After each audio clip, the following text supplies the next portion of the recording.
bust down. Somebody give his ass a nose, you a dumb clown. Tan DaGod had built 20,000 followers on Instagram and was launching a career as a rap artist when she agreed to appear at the grand opening of Glamour Beauty Supply on Telegraph Avenue at 40th Street in Oakland on Saturday. She perched on this gold throne, a purple and pink floral wall behind her, and posted photos and comments for her followers throughout the afternoon. But at 5 o'clock, a shooter showed up at the store. This beautiful rapper was gunned down at her own grand opening celebration, a rising star whose life was cut short in a hail of bullets on a sunny Oakland afternoon. July 13, 2024, the 4000 block of Telegraph Avenue. What should have been a day of joy and promotion for 27-year-old Aliana Green, known to her growing fan base as Tan DaGod, ended in tragedy when gunfire erupted outside Glamour Beauty Supply. Moments before, she had been meeting fans, taking photos, celebrating Black entrepreneurship. Then came the confrontation, the argument, the weapons, and finally the shots that left the 27-year-old artist dead. Within hours, a powerful narrative took hold online. Tan DaGod had previously released a mixtape called Ex Woodpack, featuring a tombstone that read, "Here lies my ex." In interviews, she'd claimed to have killed an abusive former boyfriend and even smoked his ashes. Nigga, 3 times you damn near getting broke up with, for sure. You damn near gotta go because, bro, I forwarded you the first time, meaning I'm busy. Damn near the second time I text you and forwarded you and asked you, was you good? Now, social media was ablaze with a seemingly perfect explanation. Karma had caught up with her. Some said she killed her ex, and now his people got revenge. The story spread across platforms at lightning speed, amplified by major hip-hop blogs and commentators like DJ Academics. It fit perfectly into the cycle of violence that has claimed so many young artists in recent years. She even made this post on her Instagram handle on November 5th, 2023. But was all of that true, or was there something else she was trying to say in her videos? What actually happened that day on Telegraph Avenue? Why did a promotional event for a beauty salon end with a talented young woman's life being taken?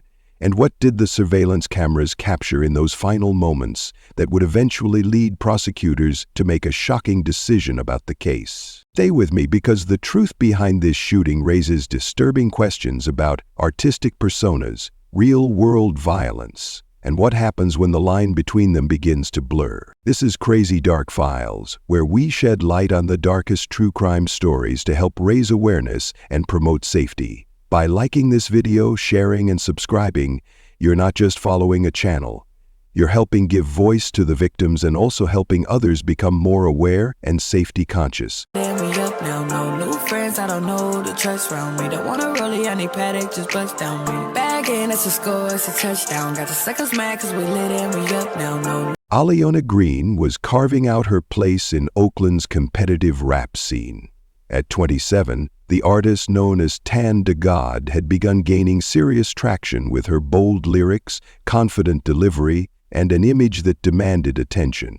Born and raised in the Bay Area, Green represented the new wave of female MCs breaking through in a male-dominated industry. Her music showcased raw talent, but it was her marketing approach that truly set her apart from countless other aspiring artists fighting for recognition. In 2023, Green released a project that would dramatically accelerate her career trajectory. Ex Woodpack wasn't just a mixtape. It was a carefully constructed narrative designed to generate maximum buzz. The cover featured a mock tombstone with the inscription, "Here lies my ex," immediately sparking curiosity among listeners. But Green took the concept further than most artists would dare. During promotional interviews for the project, she began sharing a shocking story. She claimed to have killed an abusive ex-boyfriend in self-defense and somehow avoided prosecution for it. The tale grew more outrageous with each telling, eventually including the claim that she had rolled her dead ex's ashes into a blunt and smoked them. On platforms like Kid Lel Podcast and DBG Media's Off the Porch, Green delivered these stories with such conviction that listeners were left wondering if they were hearing a confession to an actual homicide. The strategy worked brilliantly. Views and streams multiplied as word spread about the female rapper who had allegedly gotten away with murder. Because she sold it so well, people believed it to the point where they believed this is why she's gone right now. Her niece Kobe Edwards later explained to reporters, "This persona, the unrepentant, dangerous woman who would eliminate anyone who crossed her, became Tan DaGod's brand." In an industry where authenticity is prized but often manufactured, Green had found a formula that captured attention.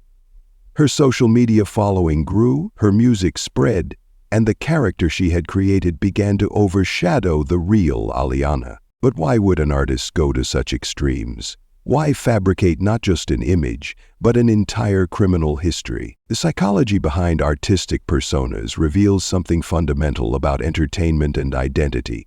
For many artists, especially in hip-hop, the line between art and autobiography has always been deliberately blurred. Personas allow artists to explore themes, emotions, and scenarios they haven't personally experienced, while giving audiences the thrill of believing they're getting unfiltered reality.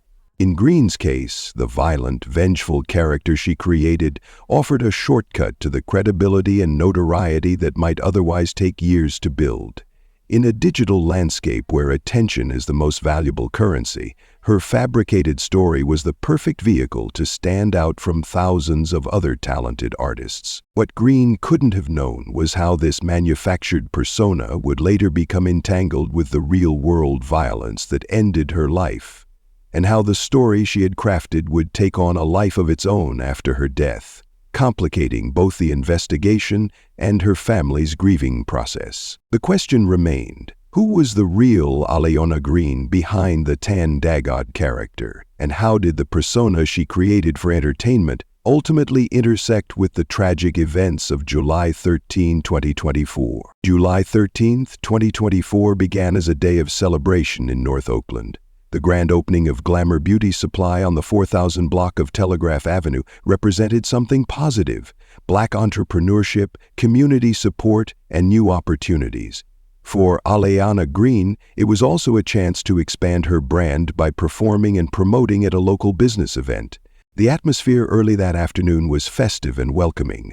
Refreshments were served, music played, families with children mingled among the crowd of several dozen attendees. Green had helped organize the event and agreed to perform, bringing her growing star power to boost the salon's launch. Everyone was having a good time. There were children, families. It was a positive event. Oakland homicide detective testified. Surveillance footage from nearby businesses captured the scene. People chatting, laughing, enjoying refreshments in the summer sun. Green moved through the crowd confidently, interacting with fans and supporters who had come to see her. Her boyfriend was there too, filming the event, documenting what should have been another stepping stone in her rising career. Among the attendees were two men who would later become central to the investigation: 31-year-old Dominic Gates and 32-year-old Richard James Romano. Gates wasn't just any attendee. Like Green, he was trying to build a career as an Oakland rapper, performing under the name BNC4 Nero. The surveillance video would later show him enjoying refreshments, his face mask temporarily pulled down, a moment that would help investigators place him at the scene. What no one knew then was that Gates had previously been implicated in another shooting. In June 2023, police had identified him as one of several suspected gunmen in a shootout in East Oakland that resulted in 2 deaths. Though charged with firearms possession in that case, the charges had been thrown out just months before the beauty salon event. As the afternoon progressed, something changed in the previously positive atmosphere. At some point during the event, Gates and Green appeared to argue. The nature of their dispute wasn't captured clearly on surveillance, but witnesses described rising tension between them. Then Romano allegedly shoved Green's boyfriend, escalating what had been a verbal confrontation into physical territory. The lighthearted, family-oriented event was quickly transforming into something dangerous. The security footage from a nearby smoke shop would become crucial in piecing together what happened next. Though the audio didn't capture what words were exchanged, The body language told a story of rapidly escalating conflict. What could have triggered such a confrontation at what was supposed to be a celebration? Was it related to their competing rap careers? Was there bad blood between Gates and Green from previous interactions? Or was this simply a chance encounter that spiraled out of control due to the presence of firearms? The video shows Green moving away from the initial confrontation toward a nearby Tesla. Her purse was inside that vehicle, and so was something else that would dramatically alter the course of events. Meanwhile, Gates and Romano appeared to be positioning themselves differently in relation to Green and her boyfriend. The body language of all parties suggested that this was no longer just a heated argument, but something potentially much more dangerous. In those tense moments before the first shot was fired, the grand opening celebration had transformed completely. Children and families who had been enjoying the event now found themselves in the midst of a volatile situation that was seconds away from exploding into violence. What exactly happened in those final moments before the shooting began? Who made the first move that turned a verbal dispute into a deadly exchange of gunfire? And why would this confrontation ultimately lead to a legal outcome that shocked many who followed the case? The answers lay in what happened next, and in what the surveillance cameras captured that would eventually change everything about how this case was understood. Witnesses to the shooting say they were here inside the store. They heard yelling, an altercation outside, and then shots fired. No one wanted to go on camera, but off-camera witnesses said that Tan DaGod collapsed outside this gate on the sidewalk, that a gunman took off running. Across the street, there are bullet holes and shattered glass. Some witnesses hid inside an adjacent donut shop until the coast was clear. Oakland police said paramedics arrived and Tan DaGod was transported to the hospital, where she later died. The surveillance footage from the smoke shop near Glamour Beauty Supply would become the silent witness to what happened next. A sequence of events that contradicted the narrative that quickly formed online after Green's death. As tensions escalated between the parties, the video shows Green moving toward a Tesla parked nearby. What initially looked like someone simply retreating from conflict took on new significance when investigators later reviewed the footage frame by frame. Green wasn't just moving away, she was retrieving something from the vehicle, her purse. And inside that purse was a firearm. What happened in the next few moments would become the central point of contention in the case against Gates and Romano. The defense argued that Green had threatened Gates, walked to the Tesla specifically to get her gun, then returned and fired as the aggressor in the situation.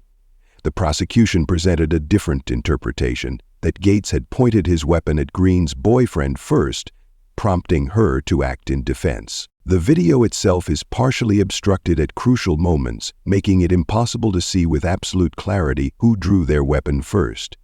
What is clear is that Green did retrieve her gun and fire at least twice before the shooters fired back and killed her. This revelation, that Green had fired first, would eventually become the turning point in the entire case. During the preliminary hearing for Gates and Romano, Oakland Police Detective Roland Aguilar testified about what the investigation had uncovered. The scene had been chaotic, with dozens of witnesses present but almost none willing to cooperate with police. Even Green's boyfriend, who had been filming the event, not only failed to turn over the footage but fled the state and never contacted investigators. In total, 5 people fired weapons that day, including Green herself. 2 of the shooters were never publicly identified. The bullets that struck Green proved fatal. She was pronounced dead at the hospital. Another person was also shot during the exchange of gunfire, though their identity and condition were not detailed in court records. Judge Michael Risher, who presided over the preliminary hearing, noted the ambiguity in the video evidence, while still finding probable cause to advance the case. It appears that Gates and Romano have their guns out before she has her gun out. So there is probable cause to think that they in fact were the aggressors here and therefore cannot claim self-defense, Judge Risher stated during the hearing. However, the judge also acknowledged that there are many ways to interpret what happened in the video, a statement that foreshadowed the difficulties prosecutors would face at trial. The defense painted a different picture entirely. They argued that Green had built her identity upon being a violent, hardened criminal and seized an opportunity to back this up with action that day. She needs to present herself as a criminal in order to be successful as the rapper that she chose to be. And she's bragging about being a murderer when it turns out that she didn't actually do that crime. But that's exactly why she went and did this, argued the defense. This interpretation suggested that Green's fabricated persona had crossed over from marketing strategy to real-world behavior, that she had initiated violence to reinforce the character she had created for her music career. The prosecution countered that Green was protecting her boyfriend from imminent danger. If she had waited until the defendants started shooting their own guns, it would have been too late for her boyfriend. And sadly, it was too late for her, the prosecutor told the court. What would you have done in this situation? If you saw someone pointing a gun at your loved one, would you have reacted the way Green did? Or do you think she escalated the situation by retrieving her weapon? Comment below with your thoughts. The shooting at the beauty salon grand opening lasted only seconds, but its aftermath would stretch on for months. Through investigations, court hearings, and ultimately a plea deal that would stun many who had followed the case from the beginning. And as the legal process unfolded, something else was happening online. A narrative about Green's death was taking shape that had little to do with what actually occurred that day on Telegraph Avenue. As Aliana Green's family began the painful process of grieving her death, a parallel narrative was taking shape online. One that would prove almost impossible to correct. Within hours of the shooting, social media platforms were flooded with a compelling but false explanation. Green had been killed in retaliation for murdering her ex-boyfriend. The story spread rapidly, fueled by the mixtape she had released the previous year with its fake tombstone imagery and her own claims about killing an abusive partner. Popular hip-hop commentator DJ Academics was among those who amplified this narrative to his millions of followers. Other blogs and social media accounts quickly followed suit, presenting speculation as fact. The story was too perfect. A rapper who bragged about murder becoming a murder victim herself in what appeared to be karmic justice.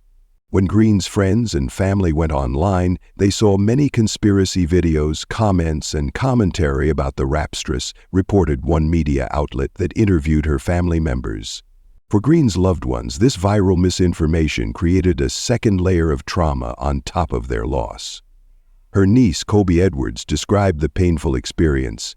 It's been a lot seeing all the love, but also all the negativity, backlash, trolling, and jokes. Edwards found herself in the impossible position of mourning her aunt while simultaneously trying to correct a false narrative that had already solidified in the public consciousness. Because she sold it so well, people believed it to the point where they believed this is why she's gone right now and it's untrue, Edwards explained in an interview. It's easy for people to believe because it was already out there, but nobody wants to take the time to see the truth or understand that this was just a concept project. Green's sister, Naila Lames, echoed this frustration. All the things I'm seeing on the blogs are so disrespectful. The family repeatedly tried to explain that the mixtape was a creative concept, not a confession, that Green had never actually killed anyone before the shooting at the beauty salon. But their voices were drowned out by the louder, more sensational narrative that had already taken hold. This phenomenon, the rapid spread of misinformation and the difficulty in correcting it, is increasingly common in the digital age. According to a study by EduBirdie, 71% of Gen Z trust fake information online, and over half don't fact-check content they consume, even though 55% admit having faced issues from misinformation they encountered on social media. For Green's family, this statistic wasn't just an abstract concern, it was their daily reality as they watched their loved one's death become fodder for conspiracy theories and cruel jokes. We're in an age where everybody can speak on anything. You don't have to have any certification, license, or degree to start your own blog or channel, Edwards noted. Social media can be very dangerous, but it's also not a real place, so it's finding the balance of knowing mentally these people don't know Tan and how quickly misinformation spreads. The family wanted people to know the real Alayana, not just the Tan DaGod persona she had created for her music career, but the person behind the image. They emphasized that she was a community change maker who cared deeply about supporting others. When they hear things being spewed about her, I'd like for people to challenge that and speak on her legacy, Edwards said. But as the case moved through the legal system, the gap between public perception and courtroom reality would only widen, leading to an outcome few could have predicted when the first reports of Green's death hit the news. Following the July 13 shooting, the Alameda County District Attorney's Office charged both Dominic Gates, 31, and Richard James Romano, 32, with murder for the death of Aliana Green. The charges reflected the initial understanding of the case, that Gates and Romano had opened fire on Green and her boyfriend during a confrontation at the beauty salon event. Police identified Gates partly through surveillance footage that showed him with his face mask pulled down while enjoying refreshments at the event. Initially, investigators believed they had identified Gates by teardrop tattoos on his face. However, during court testimony, Detective Roland Aguilar was asked to take a closer look at Gates in the courtroom. "I observed face tattoos. I thought it was teardrops. Turns out they're not," Aguilar admitted, backtracking from his earlier identification. Despite this minor setback, prosecutors moved forward with the case, confident in their ability to prove that Gates and Romano were the aggressors who had murdered Green. Then came the December court hearing that would change everything. During the preliminary hearing, a crucial piece of evidence emerged that dramatically altered the trajectory of the case. Green had fired first. The surveillance footage, while partially obstructed at key moments, clearly showed that Green had retrieved her gun from a nearby Tesla and fired at least twice before the shooters returned fire and killed her. This revelation fundamentally changed the legal dynamics of the case. What had initially appeared to be a straightforward murder case became much more complex, with legitimate questions about self-defense now in play. Judge Michael Risher still found probable cause to advance the case to trial, noting that it appeared Gates and Romano had drawn their weapons before Green pulled hers. However, he also acknowledged the ambiguity in the evidence, stating that there are many ways to interpret what happened in the video. This judicial observation proved prescient. The case against Gates and Romano was suddenly on much shakier ground, with the prosecution facing the prospect of convincing a jury beyond reasonable doubt that the men were not acting in self-defense when they returned fire after being shot at. Faced with this challenging legal reality, prosecutors made a decision that shocked many following the case. They offered Gates and Romano a plea deal. In an agreement that upended the prosecution's original approach, both men pleaded no contest to felony gun possession charges. The murder charges were dismissed entirely. Under the terms of the deal, Gates and Romano would receive 2-year prison sentences, but with good behavior, they would be free by July and August of the same year, just months after entering their plea. "This is an appropriate resolution of the case," said Gates' attorney. Mr. Gates did not shoot Ms. Green and was defending himself after she confronted him. The Alameda County District Attorney's Office declined to comment on the deal until after the sentencing, but the dramatic reduction in charges spoke volumes about how their assessment of the case had changed once all evidence came to light. Romano's lawyer released a statement saying the outcome showed his client and Gates had acted in self-defense. Green initiated the confrontation, she threatened to get a gun, and then she followed through and started the shooting. The flawed police investigation delayed the truth coming out, but in the end we reached a just outcome. For Gates, this wasn't the first time he had been implicated in a fatal shooting. In June 2023, police had identified him as one of several suspected gunmen in a shootout in East Oakland that resulted in the deaths of 23-year-old Idreek Patterson and 25-year-old Antissa Collins. Prosecutors had charged Gates with possessing firearms in that case, but those charges were thrown out in August 2023, just months before the beauty salon shooting. The plea deal in Green's case meant that the gun possession charge would be the only criminal penalty Gates had ever faced, despite being implicated in multiple shooting incidents. This resolution left many questions unanswered. What exactly had triggered the confrontation between Green and Gates that day?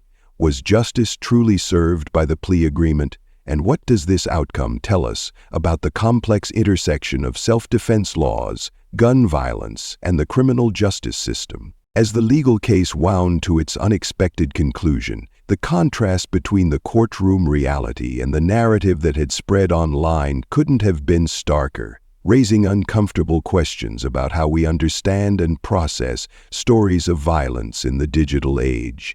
The story of Aliona Green reveals dangerous fault lines in our modern culture, places where art, identity, social media, and violence intersect with potentially fatal consequences. Green created a fictional persona claiming she had killed an ex-boyfriend, only to later die in a shooting where she fired the first shots. This tragic irony points to the blurring line between performance and reality. For artists who adopt violent personas, the distinction between character and authentic self can sometimes collapse under pressure, with real-world consequences. In hip-hop particularly, where authenticity is currency, the pressure to live your lyrics has contributed to a disturbing pattern of violence. Green's case stands as a stark example of how a fabricated story, created purely for marketing purposes, may have influenced real-world behavior when tensions escalated at the beauty salon event. The aftermath of Green's death demonstrates how quickly misinformation spreads in the digital age. Within hours, a false narrative connecting her mixtape to her death had solidified online, proving nearly impossible to correct despite her family's efforts. This phenomenon reflects a troubling reality. Sensational falsehoods travel faster than nuanced truths. For Green's family, this misinformation created a second trauma. As they grieved their loved one, they also had to witness her death being misrepresented, joked about, and twisted into a morality tale that bore little resemblance to reality. Their experience highlights how families of victims often lose control of their loved ones' narratives in high-profile cases. To hear what people are saying, it's hurtful and speaks to the mindset of the youth, gatekeepers, and people who are not using their voices in the correct way. Green's sister Naila Lamis said, "The case also forces us to examine how we consume true crime stories.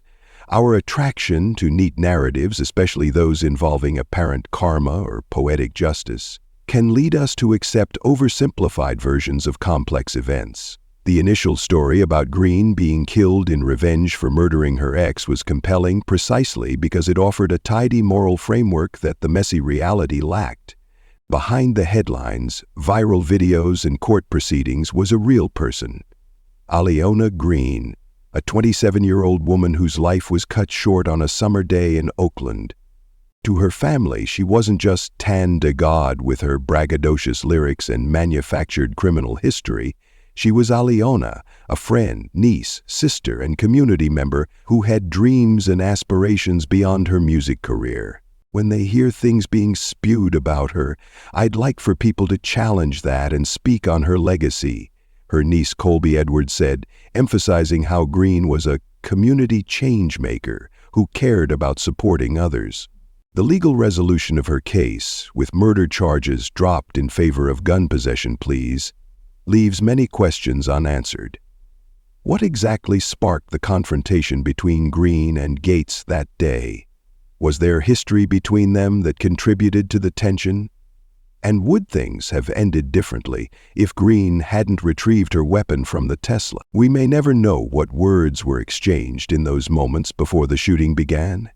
The surveillance footage captures movements but not motivations. Green's boyfriend, who was filming the event and might have provided crucial context, fled the state, and never cooperated with investigators. What we do know is that a promotional event for a Black-owned business, something that should have been a celebration of entrepreneurship and community, ended with gunfire and death. We know that 5 people, including Green herself, fired weapons that day. And we know that the narrative that spread online after her death bore little resemblance to what actually happened. Green's family continues to fight for her true story to be told, pushing back against the misinformation that has clouded her death. They want her remembered not just for how she died or for the persona she created, but for who she truly was. The case of Aliana Green reminds us that behind every viral true crime story are real people, victims, families, and communities dealing with the aftermath of violence.